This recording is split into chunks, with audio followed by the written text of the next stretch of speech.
Welcome back to Urban Connect Show. I'm your host, Master of Ceremonies, Transporter of Entertainment, MC Trans. I have my two good friends with me.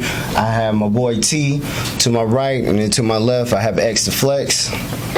So today we're going to start off by talking about what's the upcoming events for the sporting world, which we have several games lined up. We have the Nuggets versus the Suns and Celtics versus 76ers. T, what you think is going to happen? Well, let me start with this. As far as Boston and Philadelphia goes, it's tied 1-1 currently as of today. The team that wins Game 3 usually wins the series 79% of the time. Philadelphia was able to go into Boston Game 1 without the MVP, Joel Embiid, and steal a game in Boston behind James Harden, 45 points. Game 2, Embiid returned. He looked okay when he was on the floor. He wasn't as active with his shot output as he normally was, but Boston dominated Philadelphia in the second half. James Harden didn't have quite the performance he had in Game 1.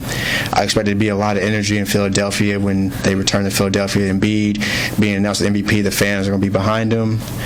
But with that being said, I think that Boston will win Game 3 tonight just because of the experience and then all the extracurricular activities around Joel Embiid's MVP performance and him returning and trying to round into form. I expect the Celtics to win a close one tonight, and then I expect Philadelphia to win Game 4. I think this series is going to go 6 games, possibly 7. But tonight, I like the Celtics to win. Okay. And X. I'm gonna tell you, I got Boston. Tatum's hungry. He's been there. He's done it before. I believe in Embiid. That's why he's got the MVP. But I do not believe in James Harden. There's historical data to prove so in the playoffs. He can cook during the season, but in the playoffs, I don't believe him. So I honestly got Boston taking the whole thing. So with the Nuggets versus the Suns, we already know that Chris Paul is out for the Suns. And we already know KD ain't much of a leader, and so it's the Nuggets. I feel are going to get there. I feel they are going to be the ones who take over the mantle, but we could be surprised because I don't know who else the Suns have. I mean, Game 3, when teams return to their home court, they're going to be energized by the home crowd, just being on their home floor. They know the backdrops. They know everything about the building. They're comfortable.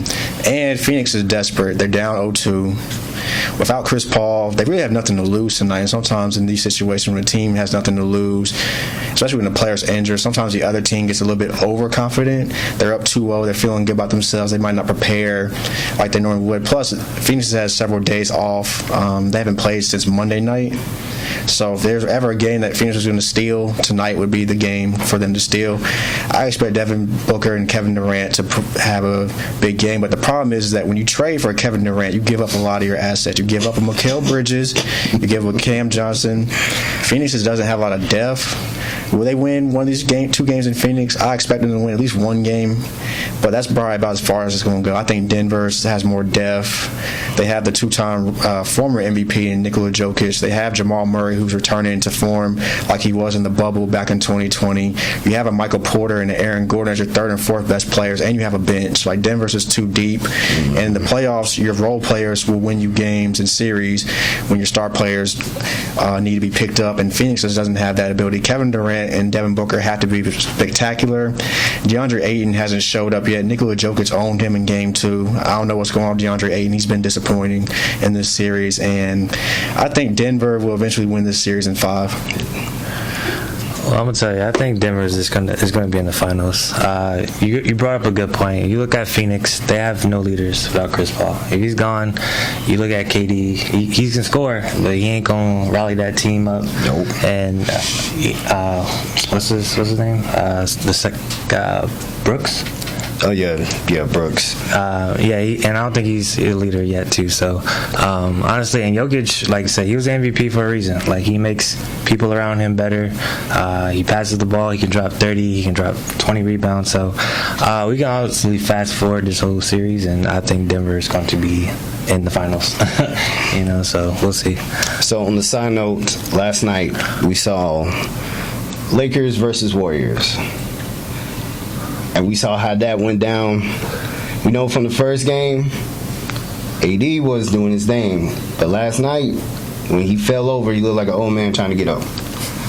So I know you had something to say about that too. Yeah, man. I saw a tweet last night. They call Anthony Davis every other game because every other game he stinks. He'll show up one game and dominate and look like the second coming of Wilt Chamberlain. The next day, he just looks like your average NBA center. But the key to this series is going to be pace. The Warriors went on that run late in Game 1. They almost stole Game 1 from the Lakers. The Lakers were in control. Warriors made a run. You could tell that Anthony Davis and LeBron James were gassed after Game 1. And then, this series, they're playing every other day. So you have a 38-year-old LeBron James who at times has looked like his age a few times in the playoffs so far. You have Anthony Davis who has an injury history, is fragile, and was exhausted after Game 1. They're traveling to L.A. for Game 3 tomorrow. This is really about pace and what type of style of play is going to win. The Lakers cannot play at the Warriors' pace. They're going to have to slow this game down. They're going to make it a half-court game. They're going to have to get to the free throw line, which means Anthony Davis has to be dominant to get to the foul line just to take breaks in the game because you cannot play at this pace. If they play at this pace, the Warriors will win in 5 or 6 games. They have too much depth. They have too much shooting. And they are the defending champs. And Klay Thompson will drop 40 on them boys if they didn't need to. No dribble. Exactly. No dribble. Steph's going to have that. Steph's going to have that one game where he just goes nuclear. So he already did. He got 50. The one thing that a lot of people might not realize, but happened yesterday, was Draymond was really pushing the pace last night. Mm-hmm. And he kind of looked like that Draymond back in like 2016, where he was almost the Finals MVP if they had won that series versus the Cavs back in 2016. If Draymond's getting rebounds and pushing the pace, and they're putting Steph in more pick and rolls instead of running their usual motion offense. If Steph's in pick and roll and they try to double him, he can pass. He had 12 assists last night, the most assists he's had in a playoff game since I think like 2014 or 15. So if you're going to double team Steph, that leaves Klay Thompson wide open for threes. It leaves some of the other role players wide open. They get layups. They actually had more points in the paint yesterday than the Lakers, which shouldn't happen when you have an Anthony Davis, by the way. So, I mean, this is really going to be about style of play and who imposes their will. Man, honestly, I think that the Warriors, they have too many X factors that can go off at any point in time. So Andrew Wiggins, you saw what Klay did last night, and you still got Jordan Poole who can drop as many threes as Steph at any point in time. And honestly, if you look at the Lakers, like, all right, outside of LeBron and AD, who's their X factor? I mean, you have Austin Reeves, but I don't really see anybody that can step up, in my opinion. But what you got, T? No, I was going to say something real quick to your Austin Reeves point. He's not going to be the same offensive player he was with Memphis because he has to chase Klay Thompson around. When you're chasing guys like Steph Curry and Klay Thompson who are conditioned to just run, searching for those threes, you're going to have no legs on offense. That's an underrated factor that when we talk about pace is you got to chase these guys all over the court. Jared Vanderbilt's got to pick up Steph Curry almost full court. Dennis Schroeder's got to pick him up almost full court, chasing him around. Yeah. It takes away from their offense.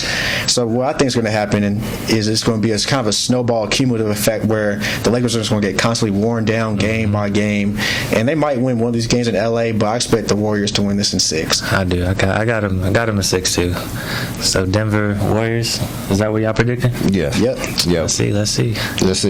So on a little side note, we know the draft just happened in the NFL, and we know being up in Charlotte, we know the changes don't come. So T, you've been around doing some of the stuff with the Panthers and Carolina Blitz.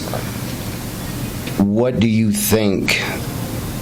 Are the changes good, bad, or they break even? Changes are good. I think it's a net positive when you change coaching staffs. We all know Matt Rule was not ready for the NFL. He's a college coach. You bring in a guy like Frank Reich, who's had NFL experience. By the way, he was the first Panthers quarterback in franchise history, so he has ties to this team. He just brings a different type of presence in the media room. When I was at the press conference for the draft, you can just tell like he commands a different level of respect in the media room, and there's a seriousness about him. He was very short, but effective with his answers. Matt Rule kind of just stumbles along. Doesn't sound like a guy that's really confident. Frank Wright, his responses are short but very confident. There's a different feeling in the building. You bring in a Bryce Young as your CEO of the franchise, a guy that can make plays in the pocket, make plays out of the pocket. People talk about his size, but in today's NFL, there are shorter quarterbacks who've done well. Drew Brees, Kyler Murray. I think Bryce Young will be fine. He can make all the throws. He knows how to manipulate the defense with his eyes. He can make plays out of the pocket, whether it's with his legs or scramble out of the pocket and make throws. You add in some of the additions we made in the offseason. Adam Thielen, a good route runner. He'll be a good veteran presence for our young receivers like Terrace Marshall and Mingo. Jamie Robinson's a football player at safety. He doesn't necessarily have the size, but he's just a guy who has instincts. He will help on the back end of our defense. And the NFC South is not a good division. We should win this division by default.